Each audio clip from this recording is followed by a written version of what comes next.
அனைவருக்கும் எனது மனமார்ந்த வணக்கம்.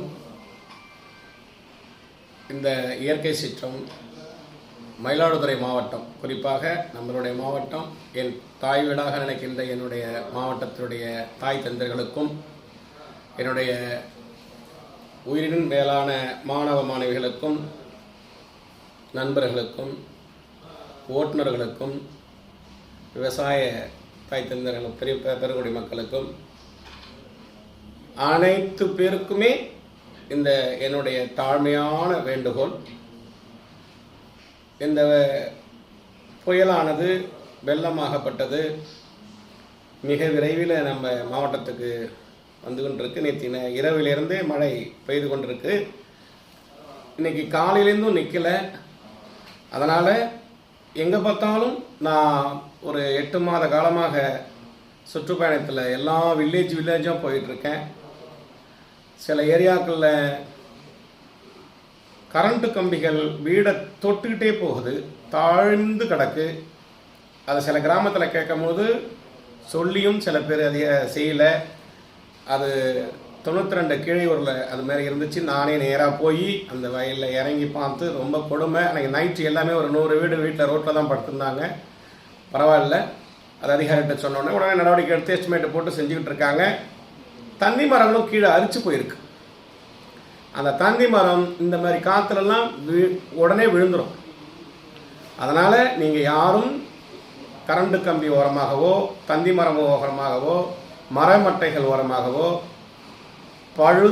பாழடைந்த பில்டிங்கோட ஓரமாக நிற்க வேண்டாம் என்று சொல்லி உங்களை தாழ்வுடன் கேட்டுக்கொள்கிறேன். அது மட்டுமல்லாமல் அப்படி ஏதாவது ஒரு பாதிப்பு நடந்ததுன்னா நம்ம குடும்பம்தான் பாதிக்கும். காலேஜ் படிக்கிற மாணவர்கள் இதை ஒரு மழையை ஒரு காற்றை போய் வீடியோ எடுக்கிறேன் அப்படின்ற ஒரு எண்ணத்தில் போய் நீங்கள் நிற்கக்கூடாது, வேடிக்கை பார்க்கக்கூடாது. அது நமக்கே ஆபத்தில் முடியும். ஒன்று நடந்ததுக்கப்புறம் யாரும் கஷ்டப்பட மாட்டாங்க, நம்மளுடைய தாய் தந்தைகள் தான் கஷ்டப்படுவாங்க. அதனால் அந்த இழப்பு நமக்கு தான் காலகாலமாக இருக்கும். நம்ம வருமுன் காத்துக்கொள்ளணும், எச்சரிக்கையாக இருக்கணும்னு சொல்லி இன்றைக்கி கூட ஒரு ஏரியா போயிட்டு வந்தேன். அதுக்குள்ளே என்னுடைய தாய் கிராமம் பரசலூர்லேருந்து கிட்டத்தட்ட ஒரு 100 பேர் என்னுடைய சொந்தங்கள் வந்துட்டாங்க. திரும்பி அந்த ஏரியாவிலேருந்து வந்துட்டேன். சில இடம் போய் பிஸ்கெட்டு காஃபி கொடுத்துட்டு வந்திருக்கேன். அது என்னுடைய போய் பார்வை, என்னால் இருக்க முடியாது வீட்டில். அதனால் அவங்க வந்துட்டாங்க.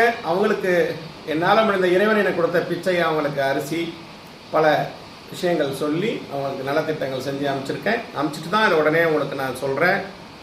இரவில் இன்றைக்கி ரொம்ப அதிகமாக இருக்குன்னு சொல்லியிருக்காங்க. ஜாக்கிரதையாக முன்னாடியே மெழுகுபத்தி தீப்பெட்டிலாம் வாங்கி வச்சுக்கிறங்க. சில விஷயங்கள்லாம் வாங்கி வச்சுக்கிறங்க. வீட்டுக்கு எது அத்தியாவசிய பொருளை வாங்கி வச்சுக்கோங்க. அப்படியே ஏதாவது ஆபத்து, ஏதோ முக்கியமான விஷயம் நல்ல ஒரு முடியலன்றன்னா எனக்கு நீங்கள் உடனே ஃபோன் பண்ணுங்கள். எங்களுடைய பொறுப்பாளர்கள் அனைவரும் நாங்கள் இங்கே தான் இருக்கோம், தங்க வச்சுருக்கேன். இந்த மக்கள் விஷத கட்சி சார்பாக, வீரபாண்டிய கட்டபொம்மன் மக்கள் குலமன்ற சார்பாகவும் இங்கே கிட்டத்தட்ட ஒரு 50-60 பேர் இருக்காங்க. தங்க வச்சுட்டேன். எந்த நேரத்திலையும் நீங்கள் என்னை கூப்பிடலாம். அதனால தான் என் நம்பரே உங்களுக்கு தரேன்.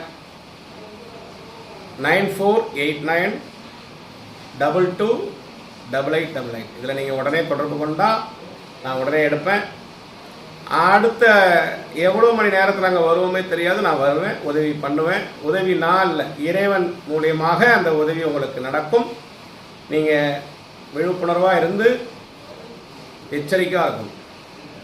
தேவையில்லாமல் கரண்ட்டெல்லாம் லைட் போட வேண்டாம். செல்ஃபோனை ரொம்ப பார்க்காதீங்க. முக்கியமான விஷயத்துக்கு பார்த்துக்குங்க. ஏன்னா இந்த டயத்தில் அதுவே நமக்கு ஆபத்தாக முடியும்.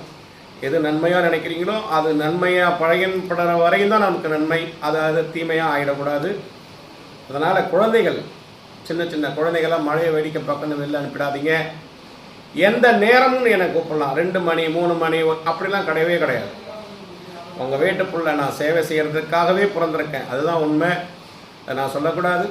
இருந்தாலும் பணக்காரங்களாக இருந்தாலும் சரி, ஏழையாக இருந்தாலும் சரி, பணக்காரங்களுக்கு கூட வீடு சுற்றி தண்ணி வந்துருச்சுன்னா வெளில போக முடியாது. பாவம், அவங்களால தண்ணியில் அந்தாண்ட போக முடியாது இருந்திருப்பாங்க ஆசிரியர் குருநாதர்கள். அதனால் யார் எவ்வளோ பெரிய ஆளாக இருந்தாலும் சரி, நீங்கள் அதை சங்கோச்சப்பட வேண்டாம். உங்கள் வீட்டு பிள்ளை என்னை கூப்பிடுங்க, கண்டிப்பாக நாங்கள் வந்து நிற்பேன், உங்களுக்கு கண்டிப்பாக உதவி செய்வேன் அப்படின்னு சொல்லி மீண்டும் தாழ்மையுடன் கேட்டுக்கொள்கிறேன். கண்டிப்பாக இதனாலும் கேளுங்க, எச்சரிக்கையாக இருங்க, எச்சரிக்கையாக இருங்க. நம்மளே கட்டாதான் முடியும்.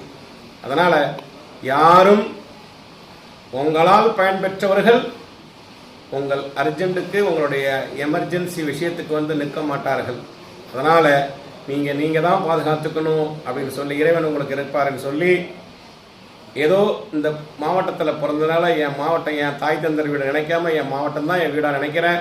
உங்கள் வீட்டு பிள்ளையா என்னை கூப்பிடுங்க, நான் வந்து கண்டிப்பாக என்னால் முடிஞ்ச உதவி, அது எந்த விஷயமாக தான் நான் செய்வேன் சொல்லி உங்களோட பகிர்ந்ததில் உங்கள்கிட்ட பேசுனதில் மகிழ்ச்சி அடைகிறேன்.